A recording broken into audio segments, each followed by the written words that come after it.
Tom, can you explain what happened on the block punt?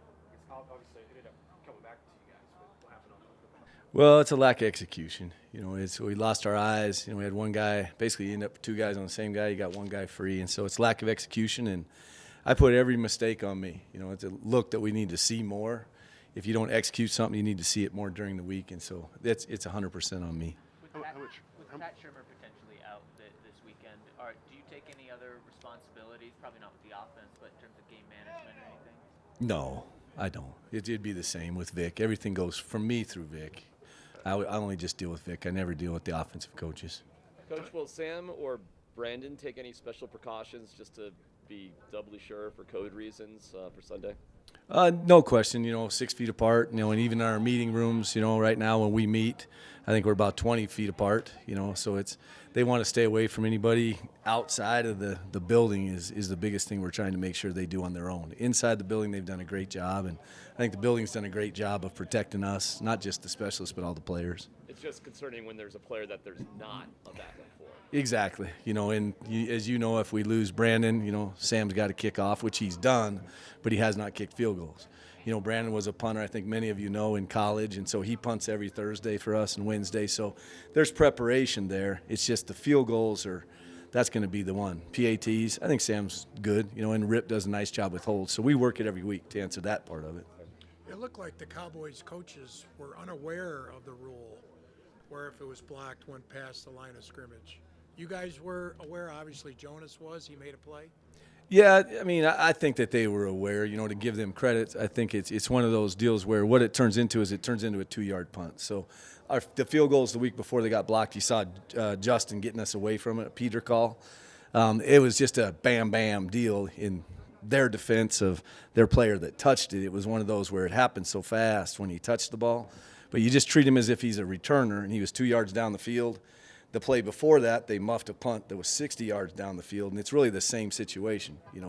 It's they touched it. Once the ball goes beyond the line of scrimmage, they don't consider it a block punt. It's a block punt. We got a punt blocked, and that's on me. But we lucked out in that situation where they accidentally touched it. He was reaching up to try to go score with the ball, and he was right on the line of scrimmage. I think, to be honest with you, I think a lot of players would have tried to grab that ball and go score. I don't think he thought he was behind the line of scrimmage. I'm not trying to defend him, but that was a bam deal. But what type of swing of emotion is that for you? oh, it's crushing. It crushes you. You put your team in a tough situation like that. It should have been their ball, and we're playing so well. You let the offense down, you let the defense down, and we got to play better. We didn't play well. They beat us. Give Dallas credit. They beat us in the kicking game. In all the phases, we missed 2 kicks. We didn't tackle worth a darn on kickoff, and I give Foss all that credit. Those guys kicked our tails in the execution part, and we can't let that happen.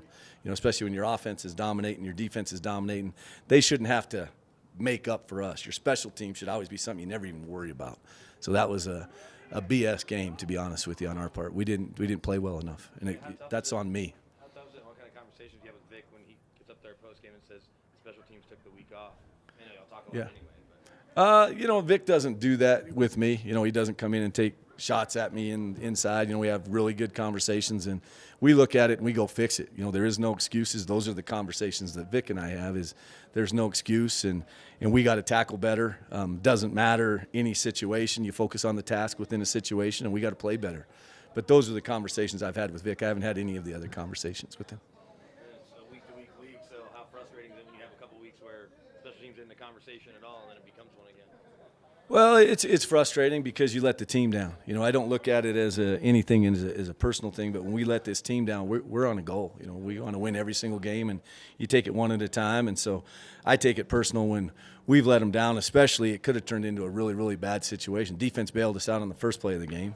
Then we get lucky, on a blocked punt, and it shouldn't be that way. We have to take care of our own business. We got to be accountable, and we got to make our own plays. How close were y'all were you to convincing Vic to let Brandon try the 67-yard? Don't ever talk about the conversations that we have, whether I tried to convince him or not convince him, or what my decision was on that or his decision was on that. Is it difficult to enjoy the victory when you're It's extremely difficult. You feel like you lost. There's no question about that. And don't take this the wrong way. I think I should. And our special teams guys did too. you know, they feel that same way. They walked off, and we did not help us win that game. There's no question about it. And that starts with me, but every one of us felt that way. And if they didn't feel that way and weren't quiet on the bus, I'd be worried, you know. Yes, thank you.